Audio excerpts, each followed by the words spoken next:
성경에서 가장 오래된 죄는 교만의 죄입니다.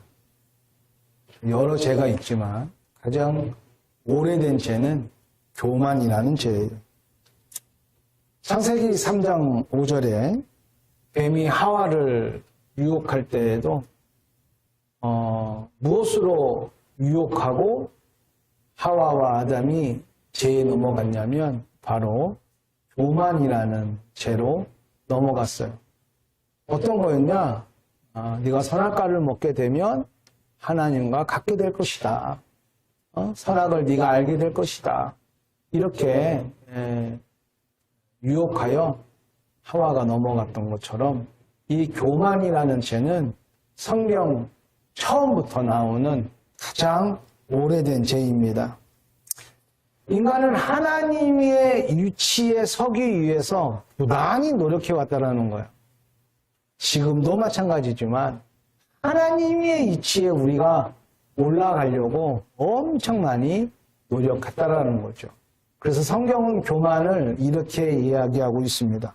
잠언 15장 25절에 여호와는 교만한 자의 집을 허시며, 교만한 자의 집을 허신다는 거예요. 또 16장 18절에 교만은 패망의 선봉이요 거만한 자의 마음은 넘어짐의 앞잡이니라.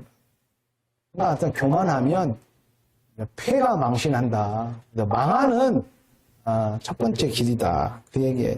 그래서 그 교만의 제 종류를 나누신 분이 계신데 제가 개인적으로 참 좋아하는 존 오트버그라는 목사님이세요. 근데 이분이 책을 저는 참 아주 좋아합니다. 근데 이분이 그 책 내용 중에 교만에 대해서 쭉 몇 가지를 나열했는데 한번 여러분에게 소개해 드리려고 해요. 첫 번째는 허영이야, 허영. 교만이, 허영이 또 교만이라는 거예요. 사진 속에서 다른 사람을 보는 듯 하면서 나만 보는 사람들 있죠. 사진이 이렇게 있으면 거기에 다른 사람을 보는 것 같지만 실제로는 누구만 보고 있어요, 지금? 나만 보고 있는 거지. 아우, 나 잘 나왔어, 이렇게. 이 사람은 교만의 가능성이 크다라는 거예요. 허영심은 가장 일반적인 형태의 교만인데 다행스럽게도 가장 위험한 교만은 아니라고 합니다. 두 번째, 고집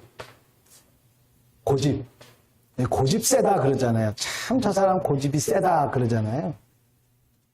잠언 29장 1절에 자주 책망을 받으면서도 목이 굳은 사람은 갑자기 패망을 당하고 피하지 못하리라 그랬어요. 그러니까 그 책망을 당하는데도 불구하고 목이 고다. 잘 들으셔야 돼. 뭐라고 이렇게 이야기를 해주잖아요. 잘못됐다고 이야기를 해주면 자기 변명을 멈추지 않아.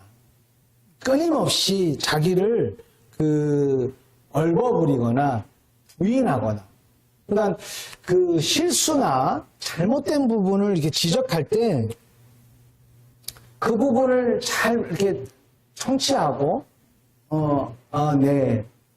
이렇게 하는 사람은 발전의 가능성이 정말 많지만, 자기 자신에 대한 잘못한 부분을 지적해주는데도 불구하고, 지적해주는데 그것을 이제 받아들이지 않는 사람들은 변하지 않는데요. 그 이유가 그 지적해주는 걸 고맙게 생각하지 않기 때문에 안 변한다라는 거예요. 그러니까 잘못하고 있는 부분을 지적해줄 때 그 부분에 대해서 좀 객관적으로 나를 인정할 줄 아는 거, 이게 참 중요한 거예요. 근데 그렇지 않는 자기 고집이 있는 사람들은 변하기도 쉽지 않지만 그런 사람에게는 고마워하지도 않기 때문에 할 필요가 없는 거라는 거지. 이런 사람들은 자신의 방어적인 태도에 아주 민감하기 때문에 이런 사람들은 이제 교만의 한 핵을 그은다 그 얘기예요. 세 번째는 배척인데 가장 심각한 교만은 바로 요거예요. 하나님과 다른 사람들이 있어야 할 정당한 위치에 그들을 모두 뭐 하고 있는 거야? 배척하는 거거든요.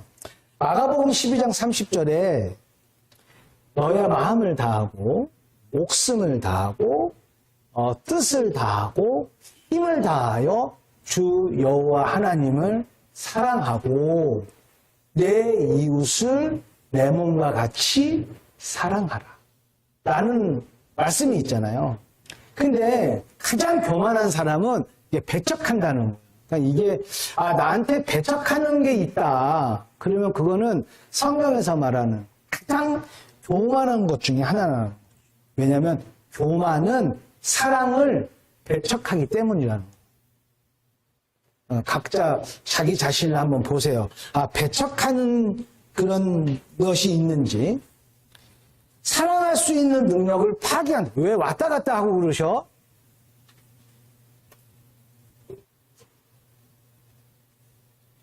교만은 사랑할 수 있는 능력을 배척하더라는 거야. 파괴한다라는 거야. 그래서 교만은 포용하는 대신 뭐 하더라? 떠밀더라. 아주 심각한 교만한 죄. 그러니까 나 자신을 돌아볼 때 내가 그런 사람인지 아닌지 보면서 오늘 말씀을 여러분들의 말씀으로 받기를 주님의 이름으로 축원합니다. 여호수아가 이끄는 이스라엘 군대 이스라엘이 요단강을 건너서 도하를 하고 난 후에 여리고성을 함락시켰잖아요. 얼마나 가슴이 벅찬 그 승리의 그 기쁨을 가시기도 전에 이제 아이성이라는 작은 성을 하나 함락을 해야 되거든요. 근데 이 아이성은 한 12,000명 정도의 거주민이 사는 작은 성이었어요. 그런데 여기서 이스라엘이 패배하게 됩니다. 오늘 제목이 내가 아간입니다라는데 이 아간의 죄로 인해서 물론 패배하기도 하지만 근간에는 바로 교만이라는 것이 있었기 때문에 패망을 하게 돼요.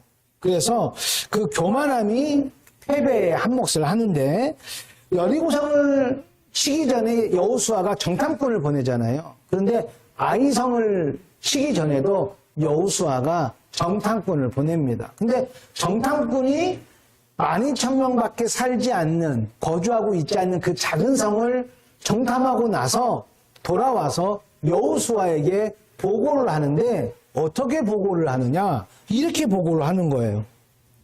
첫 번째가 여호수아님 이거 백성들이 다 올라갈 필요가 없습니다. 이렇게 보고를 하는 거예요. 무엇과 비교되죠? 여리고성과 비교가 돼요. 여리고성을 함락할 때는 모든 이스라엘의 그 사람들이, 백성들이 거기에 다 동참했어요. 그죠? 아이부터 어른까지, 제사장과 그냥 평민까지, 지, 고아를 막론하고 모두 다 거기에 참여했어요. 그런데 아이성은 그럴 필요가 없다라는 거예요. 그럴 필요가 없다. 여리고성과 비교를 하는데 그럴 필요가 없다. 규모로 판단을 해버리는 거죠.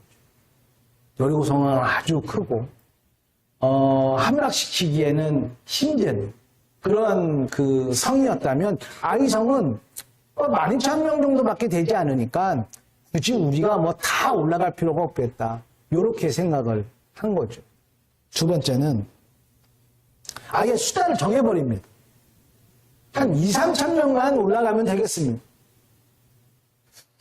12,000명 정도의 그 거주민이 살고 있다면 전쟁을 할 수 있는 사람은 너무 한 2, 3천 명 정도 될 거예요. 어른, 아이, 뭐, 노인, 여자, 뭐, 분여자 빼고 나면 막 2, 3천 명 정도,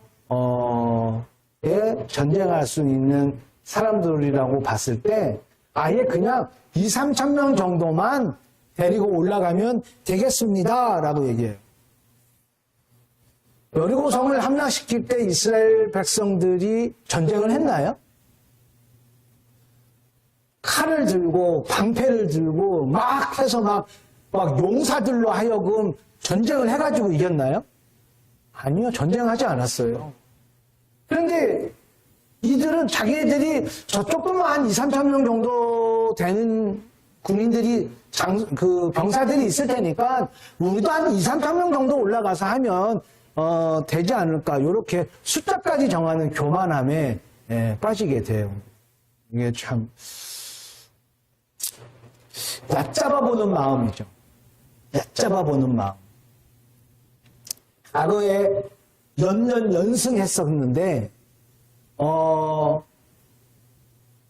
요단강을 도하할 때 많은 가나안 족속들이 별별별별 떨었어요. 그 요단강을 건널 수 있을까? 근데 그 어마어마한 인력이, 어마어마한 그 백성들이 요단강을 마른 땅 밟듯이 들어왔잖아요. 그래서 그 가나안 족속들에게는 저들이 믿고 있는 하나님은 누구이기에 그 엄청난 사람들이 마른 땅 밟듯이 가난 그 요단강을 건널 수 있을까? 두려움이 떨었거든요. 그런데 어느새 이스라엘 사람들의 마음속에는 2, 3천 명 정도 올라가서 싸우면 뭐 되지 않겠습니까? 라는 상대방에 대한 얕잡아보는 마음이 생겼다라는 거죠. 이게 참 중요해요.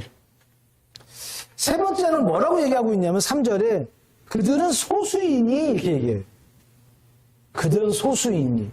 이제는 더 교만함의 극치를 이루는데 사무엘상 17장 47절에 전쟁은 누구에게 속한 것이다? 하나님에게 속한 것이다. 아니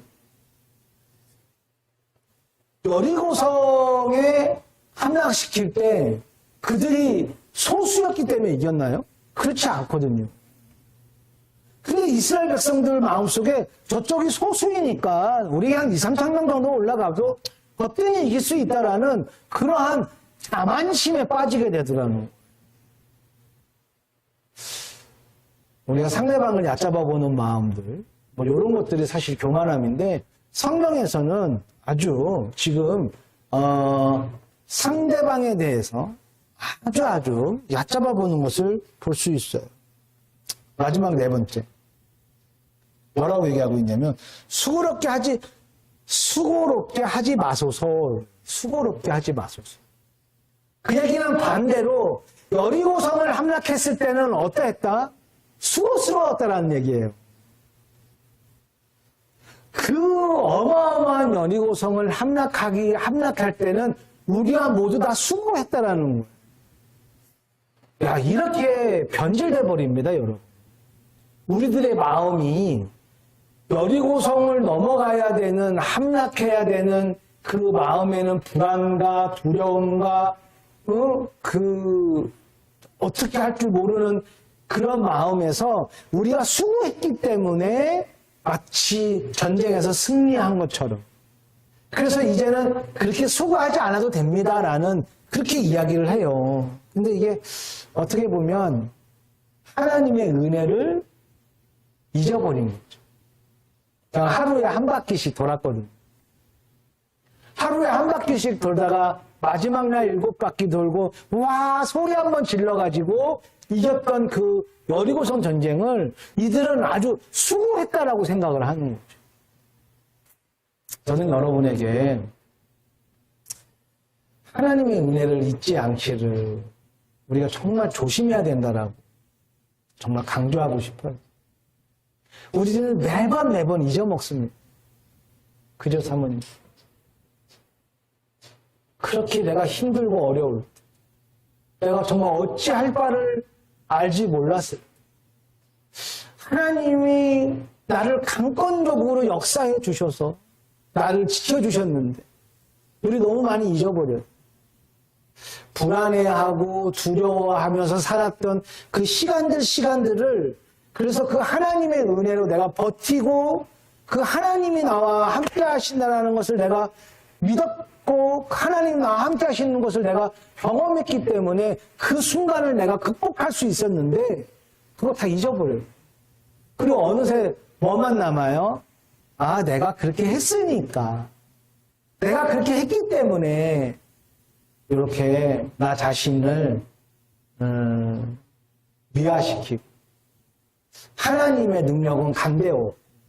내가 한 것으로 딱 이렇게 잊어버리는 경우가 우리 너무나 많아요.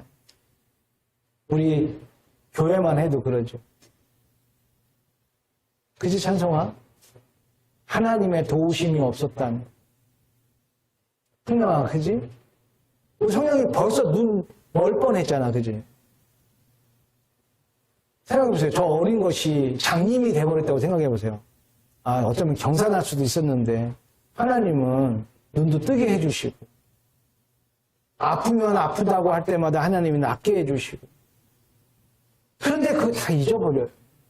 그리고 또 그냥 내가 그냥 잘난 것 마냥 계속해서 범죄하고, 교만한 것을 보게 돼요.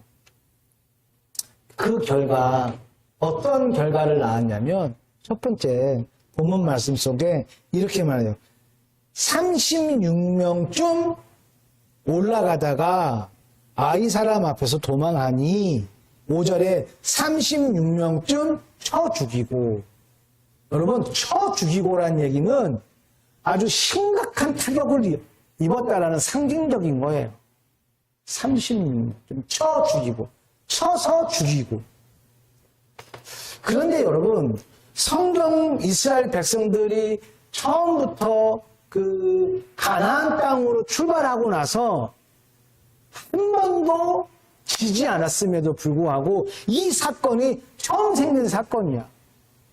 지금까지 연승하던 그 사건에서 유일하게 전쟁터에서 사상자를 냈던 사건이었어요. 그러니까 얼마나 이게 숫자와 관계없이 큰 사건이에요. 기억들 하시죠? 모세가 손을 높이 들면 우리의 군대가 이기고 손을 내면 지고, 그럼에도 불구하고 열세에 몰렸다가 다시 승리했었지 사상자는 있지 않았거든요. 하물며 요단강을 건너고 여리고성을 함락시키고 지금까지 오면서 계속해서 끊임없이 연년 연승했었던 이스라엘 군대가 36명쯤 쳐죽임을 당했다는 건 엄청난 충격적이고 아주 심각한 타격을 입었다는 거예요. 교만한 것 때문에 회복하기 힘들 정도. 두 번째는 5절에 보니까 백성의 마음이 녹아 물같이 된지라 그랬어요. 백성의 마음이 물같이 된지라 그랬어요. 이거 누가 했던 얘기들이에요? 이스라엘 백성들이 쳐들어올 때 가나안 족속들이 간당히 선을 하여 마음이 물같이 녹아내렸다 그랬거든요. 그런데 이 마음을 똑같이 누가 지금 당하고 있는 거예요? 우리들이 당하고 있는 거예요. 이스라엘 백성들이 당하고 있었던 거예요. 승리만을 해오던 이스라엘 백성에게 큰 두려움과 당혹함을 갖게 된 거죠. 무엇이? 교만이. 근데 여기서 정말 두려운 사실은 무엇이냐면 하나님이 함께하지 않았다는 게 정말 두려운 거예요. 성령아, 그러지? 그죠, 권사님? 아무리 내가 악하고 아무리 내가 보잘것없고 내가 아무리 그래도 하나님은 나와 항상 언제나 함께했던, 주님이 나와 함께하면서 여기까지 왔을 때는 아무런 문제가 있는 듯 하나 없었지만 이제는 그 하나님이 함께 하지 않았다는 게 사실은 가장 큰 두려움인 거죠.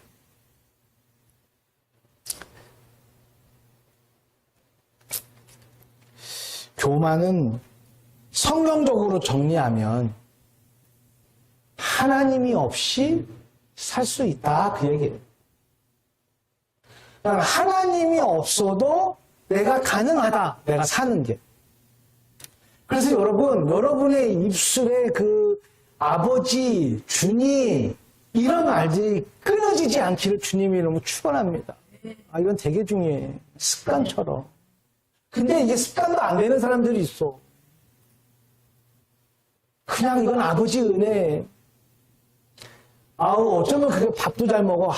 아버지 은혜입니다. 어쩌면 그렇게 뭘 잘해. 내 주님 은혜입니다. 아니, 어쩌면 그렇게 뭘 할 수 있어. 아버지가 해주셨어요. 아버지가 해줘요. 이게 여러분, 우리의 입술에 끊어지지 않아야 돼요. 근데 교만이라는 건 뭐냐면, 하나님이 없어도 내가 살 수 있는 부분이 있다라는 거예요. 이게 교만이라는 거예요. 두 번째는, 하나님의 것이 무엇인지 모르는 것이 교만이야. 하나님의 것이 무엇인지를 몰라. 다 누구 거야? 다 자기 거야. 그럼. 하나님의 것이 내 것과 막 섞여가지고 하나님의 것이 무엇인지를 모르는 마음을 갖고 있는 게 교만이라는 거예요. 제가 이제 그 예물 기도할 때 이 땅의 모든 것이 다 아버지의 것입니다. 라고 이야기합니다. 아멘입니까? 예, 이 땅의 모든 것. 누구까지? 자녀, 남편, 내가 살고 있는 이 땅의 모든 것이 다 누구의 것이라고요? 아버지의 것이라고. 근데 그거를 인정하지 않아요. 분별하지를 못해. 그러면 그거 교만이라고. 이 땅의 모든 것, 아버지의 것이 무엇인지 모르는 것 자체가 교만이라는 거예요. 마지막 세 번째는 아버지의 것을 알면서 내 것으로 삼는 것이 교만이라는 거예요. 아버지의 것이 알면서 내 것으로 삼는 거. 아빠 물건이 있는데 그냥 내 것처럼 내가 쓰는 거. 그리고 전혀 눈 하나 깜짝하지 않아. 좀 이해가 되세요? 오늘 아단이 어떤 죄를 짓냐면 바로 지금 말씀드린 이 세 가지의 죄를 져요. 하나님 없이 살 수 있다라고 생각하는 죄를 범하고, 두 번째는 하나님의 것이 무엇인지를 본인이 몰라. 또 세 번째는 알면서 져요. 하나님이 그 어떤 것도 손대지 말라 라고 했는데도 불구하고 아간이 손을 댑니다. 그래서 오늘 아이성 전투에서 패망하게 돼요. 누가 아간이에요? 내가 아간이죠. 내가 살면서 내가 교만하고, 얼마나 교만합니까?